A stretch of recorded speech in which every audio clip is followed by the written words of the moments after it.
Hold on. You're telling me that there's multiple types of moving averages?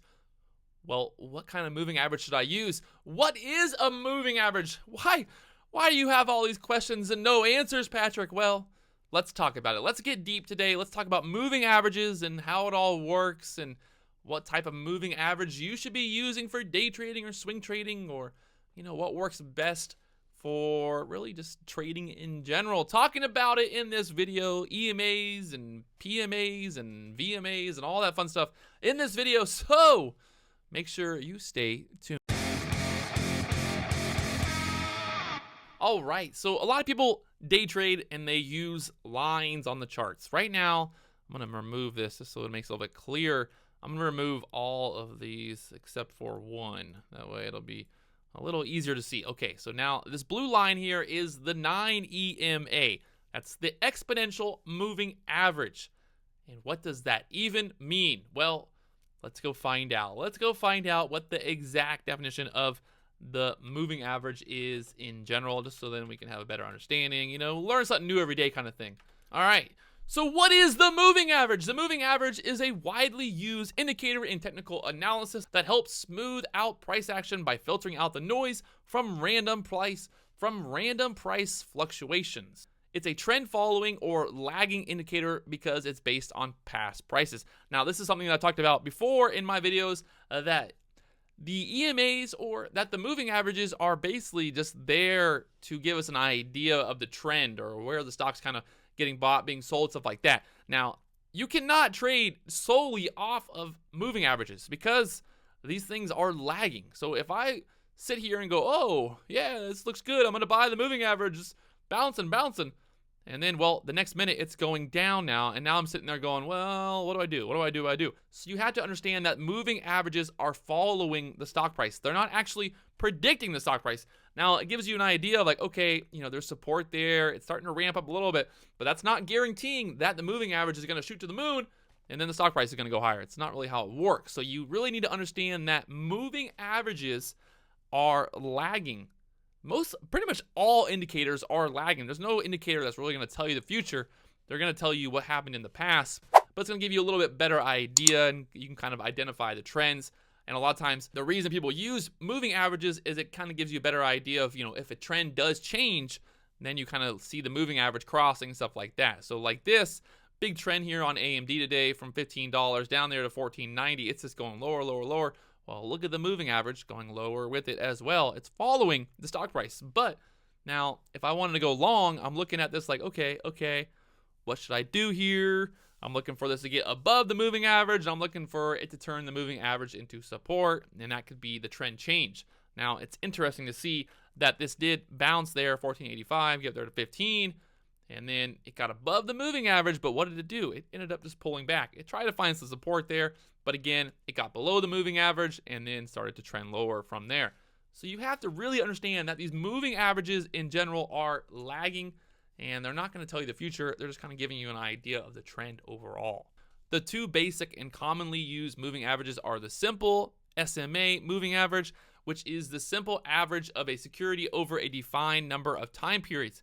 And the other is the exponential moving average. This is the one that I use the most. Now, the EMA gives greater weight to the most recent prices, so it's going to be a little bit better for what we're doing. So a lot of times these stocks that we're trading, they don't really move much, and then all of a sudden you get a big spike in price.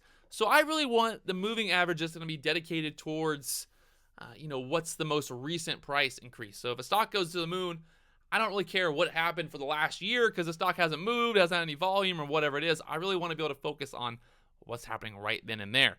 And that's why I feel like I use the EMA, because it's going to be weighted towards the most recent price action. The most common applications of moving averages are to identify the trend direction. We talked about that already. And to determine support and resistance. We covered that. While moving averages are useful enough on their own, they also form the basis for other technical indicators such as moving average convergence, divergence, the MACD.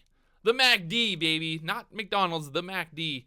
The moving average convergence, divergence. Oh, that's a lot of words to say there. So breaking down the moving average, how does a moving average work? A 10-day moving average would average out the closing price for the first 10 days as the first data point. the next data point would drop the earliest price, add the price on the day 11, and take the average, and so on as shown below. It's a lot of numbers. I hope you guys are really good at math, because I'm not that good at math. That's why I kind of got into day trading.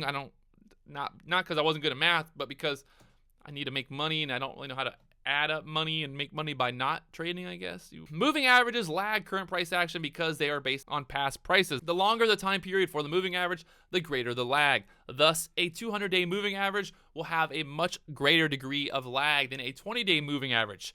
And that does make sense, right? Because right now, you can see this is the 9-day moving average, and it's kind of giving us that idea of what's going on there. Now, let's add a 200-day moving average and see kind of what happens from there. Oh, no, wrong one. Let's do that. Let's go here. Oh, they already did it. Boom. Watch this. So now you can see where the 200-day moving average is. So we broke below the 200-day moving average, which is very interesting here as well, because look, it kind of bounced there. We kind of found some support there at the 200-day moving average. Now, everybody's chart is going to be a little bit different. And then also, these moving averages are going to be different on different time frames. So the 200-day moving average right now on the 5-minute chart, let's see, it's here at 5:55. So we'll put that there. Now let's say what it looks like on the 60-minute. Now look at that. So now the 200-day moving average on the hourly chart is going to be down there at $14. The other day somebody asked about that. They said, hey, on the 1-minute chart, my EMAs are here. On the 5-minute chart, they're here. So what this is doing is it's grabbing the average from that time frame. It's going to be a larger time frame, so it's going to, obviously be a different number. So remember, these are just calculations that are averaging the, recent price action and stuff like that. So going back to the 5-minute, you can see, okay, 15.55. Yeah, so it's a little bit different. So on the 1-minute chart, we broke through the 200-day. So you can see there, earlier 200-day on the 1-minute chart, it was kind of bouncing, and then it really started to sell off. But a lot of times, I doubt people are using the 200-day moving average on a 1-minute chart. You're more so going to be using like a 9 and the 20. I use the 9. I use the 20 when I'm day trading. I feel like it's just kind of the best combination. A lot of times what I'll do, let's say here, I'll just turn this to 20 for now. I'll go to the 5-minute. So what I'll do, is you can see now how that changed. A lot of times I'll go to the 5-minute chart, and you can see, okay, I'm really looking at this moving averages, a lot of resistance, holding this down. And now for me to really think this is going to be bullish, this is going to go higher, it's going to trend change, and we're going to get some action here. Well, I'm thinking, okay, I want to see the price get above both of these moving averages. I want to see that ramp up, the stock turn those EMAs into support areas.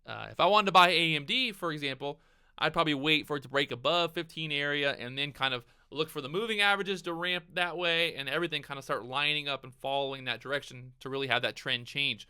And that's what I think a lot of times it's good to have both of those EMAs on there, and you can kind of change it up. You can do 10-day, you can do 20, you can do 30, and you use all types of different combinations. I just use the 9 and the 20 because it's worked best for me this far, and this is kind of what I've been using, kind of accustomed to, and it makes it a little bit easier and simple to kind of, use what you're used to.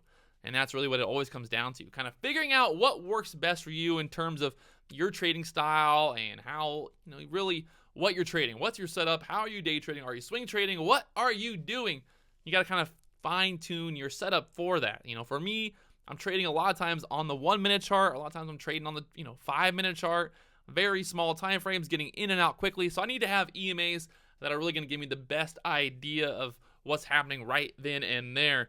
And you can kind of see here, even on the 1-minute chart, moving down there. So really the 20 EMA here is just holding it down, resistance, holding it down every time, getting close to that 20-day moving average, and look, boom. So then you get a little ramp up, it cracks both of them, we get a little cross, and then the move higher, but then the trend keeps going lower. These are lagging indicators. These are not going to tell you the future. They're just going to tell you kind of what's going on right then and there and give you an idea. So there it is today, talking about moving averages, the EMA, the SMA. Which one is best for you? Like I said, I like to use the EMA because the EMA is going to be the most recent price action, and that average is going to be a little bit better for what we're into. If you're kind of looking long time frame, you're looking for investing, swing trading, the SMA is probably going to be best for you.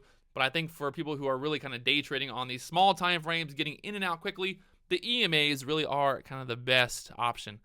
And like I said, it comes down to figuring out what works best for you and what you have the most, luck with. What works best for your strategy, and kind of figure that out. You'll figure out kind of over time what works best for you and your strategy, your setup. And there it is. The EMA, SMA, and all VMAs, everything out there. And hopefully you guys enjoyed this video. If you haven't already, hit that big old subscribe button. And I'll talk to you guys later on.